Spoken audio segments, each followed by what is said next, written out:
নমস্কার সবাইকে, আশা করি সবাই খুব ভালো আছো। তো আজকে বেসিক্যালি যে জিনিসটা নিয়ে কথা বলবো সেটা হচ্ছে যোগা স্টার্ট করার পর আমি নিজের মধ্যে কী পরিবর্তন লক্ষ্য করেছি সেগুলো নিয়ে কথা বলবো। তো এখানে ১ম একটা কথা বলে রাখি যে আমি কোনো ইনটেনশন নিয়ে কিন্তু যোগা স্টার্ট করিনি। আমার জাস্ট মনে হয়েছিল যে নিজের বডিকে একটু ফিট রাখা দরকার, তাই আমি যোগা স্টার্ট করেছিলাম। বাট তারপর তো পিসিওডি ধরা পড়ে, তো আমাকে যোগা কন্টিনিউ করে যেতেই হয়। তো যোগা করার পর ১ম যখন আমি স্টার্ট করি যোগা, আমি কিন্তু কোনো মাইন্ডফুলনেস দিয়ে যোগা করতাম না। আমি নর্মাল কার্ডিও করতাম, ভুজঙ্গাসন করে নিলাম, বাদ্ধাকোনাসন করে নিলাম, ৩০ সেকেন্ড করে নিলাম, হয়ে গেল, এরকম আমি করেছিলাম।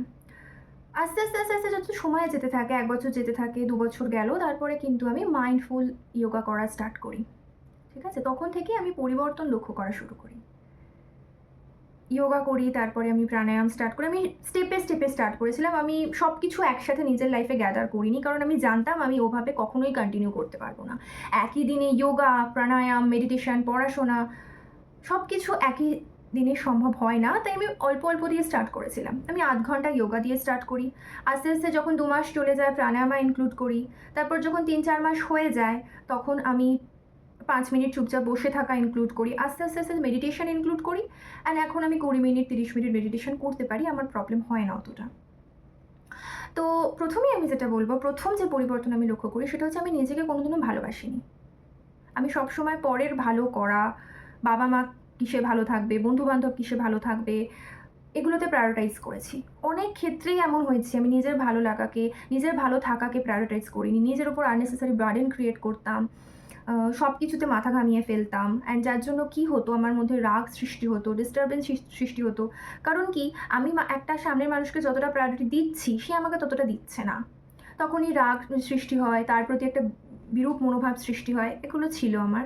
তো যোগার মাধ্যমে আমি নিজেকে ভালোবাসতে শিখেছিলাম। নিজের ভালো লাগাকে প্রায়োরিটাইজ করতে শিখেছিলাম। কোনো সিচুয়েশনেই আমি আর বেশি মাথা ঘামাতাম না। কোনো সিচুয়েশন এলো সেটাকে আমি খুব অতটা সিরিয়াসভাবে নিই না, এখনও নিই না। এসছে, হয়ে যাবে, চলে যাবে, এরকম ব্যাপারে আমি থাকি। অ্যান্ড সিরিয়াসলি আমি দেখেছি সেটা তাই হয়। এমন কক্ষনো হয়নি যে আমি হয়তো ভেবেছি যে এটাতে এতটা সিরিয়াসনেস আমি দিচ্ছি না, তাহলে হয়তো জিনিসটা ভালো হবে না, এরকম হয়নি। কেন কি না, আমি যে জিনিসটাই এখন করি খুব মন দিয়ে করি। ধরো একটা কোনো চ্যাপ্টার আমি পড়লাম, সেই চ্যাপ্টারটাকে পড়ার পর এতবার রিভিশন দিই, ২-৩ বার রিভিশন দিয়ে নিই, যাতে আমি পরবর্তীকালে যখন আবার চ্যাপ্টারটায় ফিরে যাই, আমাকে আর মুখস্থ করার দরকার পড়ে না। আমার একবার চোখ বোলালেই কাজ হয়ে যায়। দ্বিতীয় যে জিনিসটা বলবো সেটা হচ্ছে, আমার রাগ খুব ছিল। প্রচণ্ড রাগী ছিলাম আমি। সবাইকে মানে কোনো কথাতে আমি খুব রিঅ্যাক্ট করে ফেলতাম। ছোটোবেলা থেকেই প্রচণ্ড রাগী ছিলাম। আর সেটা নিয়ে আমার মধ্যে প্রচুর অসন্তোষ ছিল বলতে পারো, প্রচুর রিপেন্টেশন ছিল যে আমি এত রেগে কেন যাই? সবাইকে খারাপ কিছু বলে দিই হয়তো, বা আমার সম্পর্ক থাকছে না ভালো করে, এরকম অনেক মনে হতো। তো যোগার পর আমি দেখেছিলাম, করার পর এখন দেখেছি আমার মধ্যে আর রাগ জিনিসটা নেই। হ্যাঁ, 100% চলে যায়নি, কোথাও না কোথাও 20-30% রয়েছে, বাট আমি রিমেইনিং 70% ওভারকাম করতে সক্ষম হয়েছি। এখন কোনো পরিস্থিতিতেই আমি আর রিঅ্যাক্ট করি না। আগে পরিস্থিতিটা বুঝি, তারপরে যদি বলার দরকার হয় তো বলি, আদারওয়াইজ আমি জাস্ট হেসে বেরিয়ে যাই। মানে ধরো আমি যে ইউটিউব চ্যানেল স্টার্ট করেছি, শর্টস দিই, আমার অনেক কলিগ আছে যারা আমাকে বিভিন্ন রকম কথা বলে, বাট আমি রিয়েলি তাদের দিকে অতটা মন দিই না, আমি জাস্ট হেসে বেরিয়ে যাই, বিকজ আমাকে আমার কাজটা করতে হবে। তৃতীয় যে জিনিসটা বলবো সেটা হচ্ছে বিরক্তি ভাব, রাইট? এটা নিশ্চয়ই তোমরা জানো, যখন তুমি কোনো জিনিসে বিরক্ত হচ্ছ অ্যান্ড রিপিটেডলি বিরক্ত হয়ে যাচ্ছ, সেটা কিন্তু নিজের মধ্যে একটা স্ট্রেস ক্রিয়েট করে, রাইট? বিরক্তি বিভিন্ন জিনিস থেকে আসতে পারে। কাউকে তুমি একটা কথা ১৪ বার বলছো, সে শুনছে না, সেটা থেকে বিরক্তি আসতে পারে, বা কোনো জিনিস তোমার মনের মতো হচ্ছে না, সেটা থেকেও বিরক্তি আসতে পারে। তো আমি এখন এটা বুঝতে শিখেছি থ্রু যোগাই, বলতে পারো যে জিনিসটা আমি বুঝতে শিখেছি সেটা হচ্ছে যে কোনো জিনিস আমার মতো হতে পারে, কোনো জিনিস হয়তো আমার মতো হবে না। বেকার কোনো জিনিসকে জোর করে লাভ নেই, কাউকেই জোর করে লাভ নেই। প্রত্যেকের নিজস্ব লাইফ আছে, তারা নিজের লাইফে নিজেকে প্রায়োরিটাইজ করে তারপর তোমার কাজ করবে। তো কাউকে বেকার ৪টে বাজে কথা বলে, ৪টে রাগ দেখিয়ে কাজ করানোর থেকে ভালোভাবে বুঝিয়ে কাজ করাও, অন্য কোনো পন্থা নাও, রাইট? কোনো ম্যানেজিং কোনো টেকনিক ইউজ করতে পারো, সেটা দিয়ে নিজের কাজটা করিয়ে নেওয়া, সেটাই বেটার। নিজের কাজ করানো মানে আমি এটাই বলতে চাইছি, ধরো কোনো গ্রুপ ওয়ার্ক রইলো, সেখানে সবাইকে কন্ট্রিবিউট করতে হয়। তো তুমি হয়তো কাউকে বলছো, সে কিছুতেই করছে না, তো তাকে রেগে গিয়ে কিছু বলার থেকে বেটার তাকে বুঝিয়ে শুনিয়ে কাজটা করানো, নাহলে তোমার উপরে বেশি বার্ডেন আসবে আর তোমার তখন বিরক্ত লাগতে শুরু করবে। এটা বলছি আমি নিজের কাজ, মানে এটা বলিনি যে তোমার বাজার করে দেওয়া, তোমার টিফিন এনে দেওয়া, এই ধরনের কাজ আমি বলিনি একদমই, আগেই বলে দিই। তারপরে আরেকটা জিনিস যেটা বলবো সেটা হচ্ছে আমার কনসেন্ট্রেশন লেভেল সাংঘাতিক লেভেলে বেড়ে গেছে। আমি আগের ভিডিওতেই বলেছি আমি এখন 30 মিনিট অবধি মেডিটেশন করতে পারি, মানে চুপচাপ বসে থাকতে পারি, ব্রিদিংয়ের দিকে কনসেন্ট্রেট করতে পারি, আমার ফিউচার নিয়ে কমপ্লিটলি ভাবতে পারি। একটুও আমার কিন্তু মাইন্ড বাইরের দিকে যায় না। হয়তো যখন মাইন্ড প্রচণ্ড স্ট্রেসড আছে, অনেক টেনশন আছে, তখন চলে গেলেও যেতে পারে, বাকি সময় কিন্তু নিজের কন্ট্রোলেই থাকে। এর জন্য কি হয়েছে, আমার পড়াশোনায় ইমপ্রুভমেন্ট এসছে, আমি কোনো বই এখন কমপ্লিট করতে পারি, আমার মাঝে মাঝেই মনে হয় না যে উঠে জলটা খাই, উঠে বিস্কুটটা খাই, উঠে চাটা খাই, এরকম মনে হয় না, নিজের মধ্যে স্থিরতা এসছে। তারপর যেটা বলবো সেটা হচ্ছে আমার পিসিওডি, আমি কিওর করতে সক্ষম হয়েছি, আমার বডি স্ট্রেংথ অনেকটা বেড়ে গেছে। যদিও এখন প্রসেসের মধ্যেই আছি, আমি বলবো না যে অনেক স্ট্রেংথ এসে গেছে, আমি এতগুলো পুশ আপ করতে পারছি বা কিছু, আমি এটা একদমই বলবো না, আমি এখনও প্রসেসের মধ্যে আছি, কিন্তু তাও বলবো আমার স্ট্রেংথ অনেক বেড়ে গেছে। আমি কখনোই শক্ত যোগা পোজ করা বা কোনো টাফ কিছু অ্যাচিভ করার দিকে নজর দিইনি, আমি বরাবর নিজের ওয়েলবিংয়ের দিকে নজর দিয়েছি, নিজে কিসে ভালো থাকবো সেটার দিকে নজর দিয়েছি। তাতে সময় লাগবে, হয়তো 3 মাস 4 মাস লাগবে কোনো একটা জিনিস অ্যাচিভ করতে, বাট যখন আমি ওটা অ্যাচিভ করতে পারবো আমি এটা জানি সেটা সাস্টেন করবে। বাট তাড়াহুড়োর মধ্যে যদি কোনো জিনিস আমি অ্যাচিভ করে নিই তাহলে কিন্তু সেটা সাস্টেন করবে না। তুমি একটা জিনিস ভেবে দেখো, পরীক্ষার রাতে যখন তুমি পড়ো, কোনো জিনিস মুখস্থ করো, সেটা কিন্তু তোমার বেশি দিন মনে থাকে না। বাট তুমি এখন একটা জিনিস দীর্ঘদিন ধরে পড়ছো আর সেটাকে 2-3 বার রিভিশন দিয়েছো, সেটা কিন্তু তোমার দীর্ঘদিন মনে থাকবে। কোনো জিনিসকে তোমরা বুঝে বুঝে পড়ছো, তখন কিন্তু সেই জিনিসটা তোমার মনে থাকবে। তারপরে যে জিনিসটা বলবো সেটা হচ্ছে আমি লাইফে স্লো কী করে চলতে হয় সেটা শিখেছি। এখন লিটারালি আমি কোনো জিনিসে আর তাড়াহুড়ো করি না, কোনো জিনিসেই তাড়াহুড়ো করি না, আমি জানি সব জিনিস ঠিক টাইমে হয়ে যাবে। তাই জন্য আমি প্রতিটা জিনিস খুব আস্তে আস্তে করি, সকালবেলা তাড়াতাড়ি ঘুম থেকে ওঠা থেকে সমস্ত কিছু একটা প্ল্যানিংয়ের মধ্যে চলি। হ্যাঁ, কখনো কখনো প্ল্যানিং থেকে তো বেরিয়ে আসতেই হয়, কিছু করার নেই, বাট চেষ্টা করি ম্যাক্সিমাম টাইম প্ল্যানিংয়ের মধ্যে থাকার জন্য। সকালবেলা ঘুম থেকে ওঠা থেকে রাতে ঘুমোতে যাওয়া পর্যন্ত প্রতিটা জিনিস চেষ্টা করি আস্তে আস্তে মাইন্ডফুলি কেয়ারফুলি করার, যাতে পরে আমায় সেটার পেছনে আর সময় না দিতে হয়। আরেকটা জিনিস যেটা বলবো সেটা হচ্ছে যে আমার লেখার অভ্যেস ছিল অনেক দিনই, কিন্তু আগে আমি দেখতাম কি যখন লিখতে বসছি মাইন্ডে অন্য কথা চলছে, আমি যেটা লেখার জন্য বসেছি সেটা আমি লিখতে পারছি না।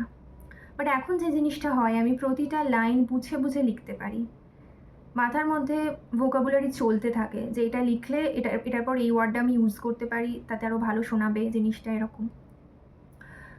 তো আমি একটাই কথা বলবো যে আমি অনেককে বলেছি যোগা স্টার্ট করতে, বিকজ তারা আমাকে কমপ্লেন করেছে যে আমার রাগ কমছে না, বা আমি কনসেন্ট্রেট করতে পারছি না, বা আমি আমার পেটের এক্সট্রা চর্বিটা কমাতে চাই, এই ধরনের জিনিস। আমি অনেককে বলেছি মাইন্ডফুলনেস স্টার্ট করতে, যোগা স্টার্ট করতে, বাট তারা কি হয় যে শুরু করার পর আর তারা মানে ছেড়ে দেয়, বেশি দিন চালাতে পারে না। যদিও ইউটিউবে লাখ লাখ ভিডিওস আছে, তাও কিন্তু তারা চালাতে পারে না। তো আমি তাদেরকে একটাই কথা বলি যে কোনো টিচারের আন্ডারে করার জন্য। তাহলে কি হয়, যেমন ওই জিমের সাবস্ক্রিপশন যেভাবে কাজ হয়, এটাও সেরকমই কাজ হয়। তুমি যখন কাউকে পে করছো, তুমি রেগুলার সে জিনিসটা করবে, রেকর্ডিংস দেখেই হোক বা লাইভ ক্লাসেই হোক, তুমি সে জিনিসটা কিন্তু করবে। তো এটা দিয়ে স্টার্ট করার কথা বলছি, আমি বলছি না যে বছরের পর বছর নিয়ে যাও, আমি এটা দিয়ে স্টার্ট করার কথা বলছি। আফটার 2-3 মাস পর যখন অভ্যেস হয়ে যাবে, তখন তুমি নিজে নিজে জিনিসটা করতে পারবে। কনসিস্টেন্সি ভীষণ ম্যাটার করে। আবার অনেকে দেখা যায় যারা সাবস্ক্রিপশন নিয়েছে বাট নিয়েই রেখে দিয়েছে, কাজের কাজ কিছু করে না, তো সে জিনিসটা করো না। আগেই বলছি 1 ঘন্টার দিকে যেও না, 1 ঘন্টা যোগা প্রাণায়াম মেডিটেশন করার দিকে যেও না। নর্মাল 10 মিনিট নেক মুভমেন্ট দিয়ে স্টার্ট করো, নেক মুভমেন্ট, শোল্ডার রোটেশন, নর্মাল এমনি পায়ের কিছু এক্সারসাইজ হলো সেগুলো দিয়ে স্টার্ট করো, ব্রেথ কোঅর্ডিনেশনের সাথে স্টার্ট করো সেগুলো দিয়ে। বাট তোমার যদি সেটাও না ভালো লাগে, নর্মাল স্টেপিং, সিঁড়ি দিয়ে ওঠানামা দিয়ে স্টার্ট করো, হাঁটা দিয়ে স্টার্ট করো, সুইমিং দিয়ে স্টার্ট করো, জাম্প রোপ দিয়ে স্টার্ট করো, বাট স্টার্ট করো, ঠিক আছে? স্টার্ট করো। কেন কি, যারা টিনেজার আছো তাদের আমি বেশি করে কথাটা এই জন্য বলছি যে নিজের বডিটাকে ইউটিলাইজ করো। যখন তুমি নিজের বডি ইউটিলাইজ করতে শুরু করবে, সকালে কোনো অ্যাক্টিভিটি করবে, দেখবে সারাদিন খুব প্রোডাক্টিভ কাটছে। টিনেজারদের এই জন্য আমি কথাটা বলছি যে তাদের লাইফ হচ্ছে, এখন তারা যে লাইফ ফেজের মধ্যে দিয়ে যাচ্ছে সেটা কিন্তু খুব ক্রিয়েটিভিটি, তারা কিন্তু অনেক ক্রিয়েটিভিটি করতে পারে। এই সময়টার মধ্যে। আমি তাই জন্য তাদেরকে বলছি জিনিসটা করতে। তুমি যখন তোমার বডিকে ইউজ করবে, তোমার মাইন্ডের ক্ষমতা আরও অনেক বেড়ে যাবে, মাইন্ডকে কন্ট্রোল করার ক্ষমতা অনেক বেড়ে যাবে। তুমি যেটা করতে চাইছো তুমি সেটা করতে পারবে, আর তোমার মাইন্ড তোমাকে সেটা করতে হেল্প করবে। তাই সেটা স্টার্ট করতে পারো তুমি। আর নিজের উইল পাওয়ার বাড়ানোর জন্য তো যোগা খুবই এফেক্টিভ। যে জিনিসটা তুমি করতে চাইছো সেটা অনেক সময়তেই কী হয় যে আমাদের মনে হয় আজ করবো না, কাল করবো, পরশু করবো, আমার কাছে এটা এখন নেই, করবো না, ওটা এখন নেই, করবো না। তুমি দেখবে যে তুমি কিছুদিন প্র্যাকটিসের পরে জিনিসটা লক্ষ্য করবে, নিজের মধ্যে আলাদা একটা কনফিডেন্স পাচ্ছ, আর সেটা থেকে তোমার মনে হচ্ছে যে আচ্ছা এটা নেই তো, এর পরিবর্তে এটা দিয়ে স্টার্ট করি। আচ্ছা ওটা নেই তো কী হয়েছে, ওটার পরিবর্তে স্টার্ট করি। আমার কাছে টাইম নেই, এই জিনিসটার মাথাতেই আসবে না, তোমার কাছে টাইম হয়ে যাবে। অ্যাকচুয়ালি যারা প্রসেসটার মধ্য দিয়ে গেছে তারা সবাই আমার সাথে একমত হবে, যারা 1 বছর 2 বছর 3 বছর ইয়োগিক পাথে আছে তারা আমার সাথে খুব সহমত হবে জিনিসটা নিয়ে। যোগা স্টার্ট করলে, মেডিটেশন স্টার্ট করলে তোমার কাছে সময় আরও অনেক বেড়ে যায়। তার কারণ একটাই, তুমি যে জিনিসটা করো খুব মাইন্ডফুলি করো, কনসেন্ট্রেশন দিয়ে করো, কেয়ারফুলি করো, যাতে সেই জিনিসটার পরে আর তোমায় ফিরে না আসতে হয়। অ্যান্ড ফিরে আসা না মানেই সেই সময়টা তোমার বেঁচে গেল আর তুমি অন্য কাজ করতে পারলে, রাইট? ভবিষ্যতে টাইম আরও অনেক বেড়ে যায়। তাই জন্য যারা টিনেজ আছো, যারা 19-20 বছরে আছো, বা যারা 15 বছরে পা দিচ্ছ, তারা কিন্তু জিনিসটা স্টার্ট করতে পারো। আর সবথেকে বড় বেনিফিট যে জিনিসটা হয়, রিপ্রোডাক্টিভ হেলথকে খুব স্ট্রেংথ করে, রিয়েলি খুব স্ট্রেংথেন করে যোগা।